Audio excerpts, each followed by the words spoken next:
you hear, I think, where the American people are coming to, Republicans and Democrats. We went into Afghanistan for a very good reason. That is who came at us. That is who came at us at New York, at the Pentagon, in Pennsylvania. We have been there for 10 years, longer than we've been in any war, including the Civil War. And I agree with you. You're going to see almost every gain we have made just vanished when we leave. You cannot impose even the best values on a society. A society has to be changed from within. There's a lot you can do, but to fool ourselves by thinking that if we remain there, how long?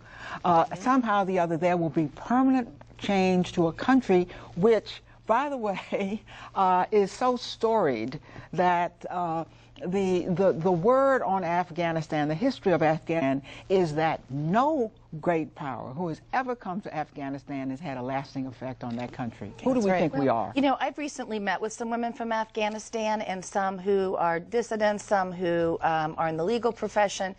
There have been changes made there, and I think NPR just came out with a report that said in the last 2 years we've gone from 1 million women going to school to 7 million young girls. So I'm concerned that those changes will change too, because I do think through education and access, you do make permanent changes. So I think there is cause. But and let me just say, I don't think our goal over there is to change the culture. Okay, I wasn't quite finished, but I will say this. I think our goal is to stabilize the region. That's right. And it also shows when you educate women, when they go into positions of power, that the country's stabilized. And I mean, that's a given. So I think that's why it's important. Let me ask you all a question.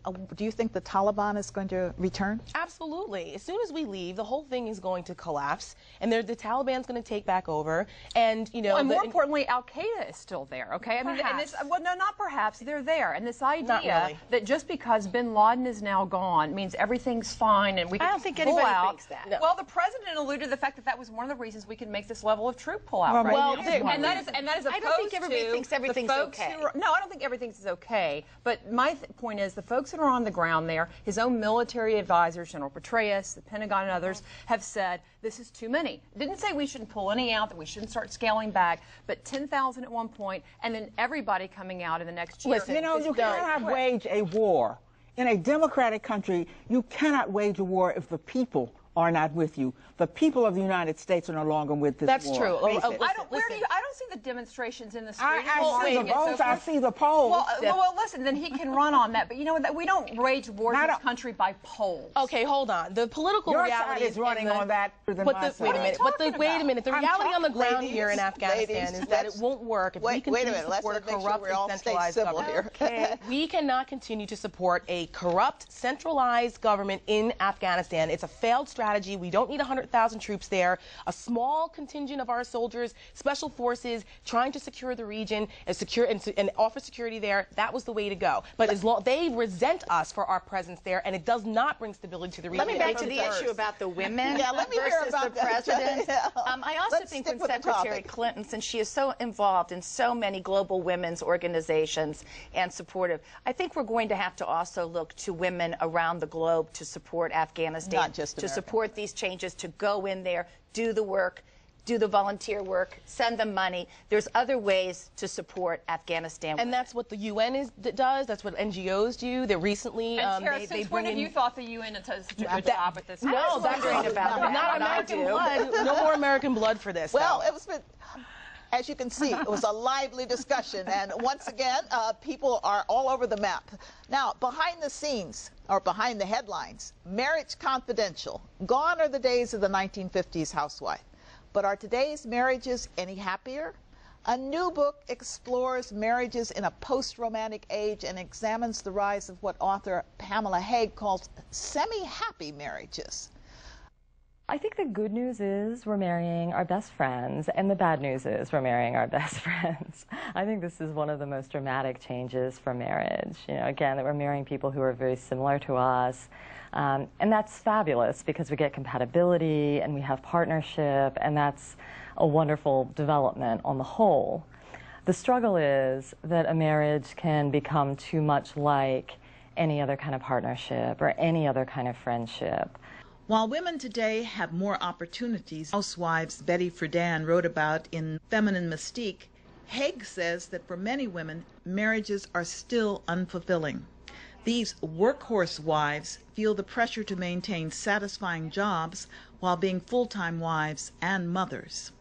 I don't believe that women are as frustrated today because of feminism, we have some basic protections and rights that make it much easier to maneuver in a marriage or to change marriage or to leave a marriage.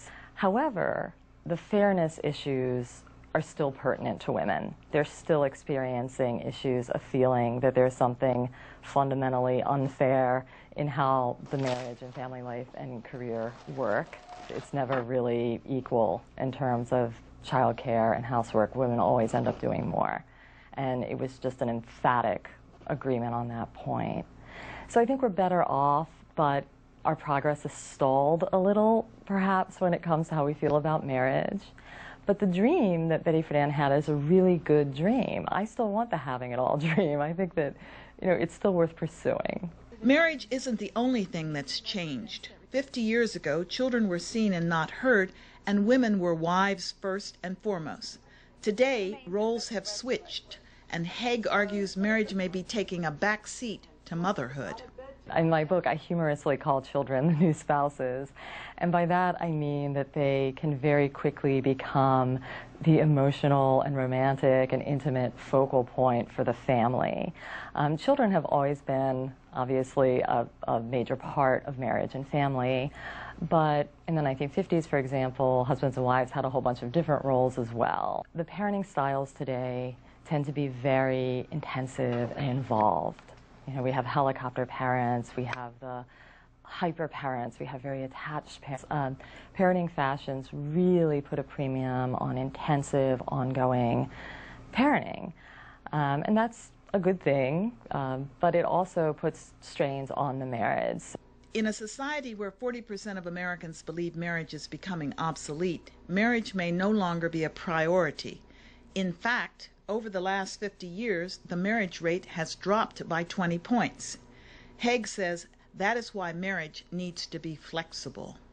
I think marriage is headed into a brainstorming phase, so I think that we have all sorts of different ideas about it. In America, they run the gamut. There are people who support a revival of very traditional, patriarchal marriage, really. The majority support same-sex marriage, and you have others who believe that marriage is obsolete, so we have the whole range. Judge Carnahan, is marriage obsolete? Well, first of all, let me just say I celebrated 27 years of wedded bliss. Just a week ago. All good. Yeah. But, I don't think it is. And as part of my legal career at one point, I practiced family law, and I probably divorced over 300 people. Boy, did I see all kinds of relationships, all kinds of turmoil, different reasons for getting, divorced, different reasons for maybe reconciling. I think marriage is a wonderful institution, and I think it's shown over the years that it can bend, it can sway, it can adapt, and it's really up to the individuals. It really is. So I think it's hard to make any blanket statements like it's obsolete. I'm shocked at that figure, that 40% of Americans think that. And if that's the case, that's very alarming. And I think that speaks to how selfish we've all become, because a marriage is supposed to be, I'm not married, from what I hear, marriage is supposed to be about, speaking a from covenant. inexperience. Yeah, but from plenty of friends of mine who are married, who have been in unhappy marriages, who stay in unhappy marriages, who've gotten divorced. I've seen a lot of that. And, my understanding is that marriage is supposed to be, an equal partnership, and it's between you and another person, and you have to work at it. That's why they tell you should wait to have children, so you can get to know your spouse. You guys can enjoy that time together, then have children, because that's a whole different responsibility. But accepting staying in a semi-happy marriage, I think is, I don't think that's healthy either. Well, I think she's simply talking about a state of marriage that's always been there, but not been explored. We explore the blissful people. We explore the people who are most unhappy. I see you turn to me. No, the ones you say you've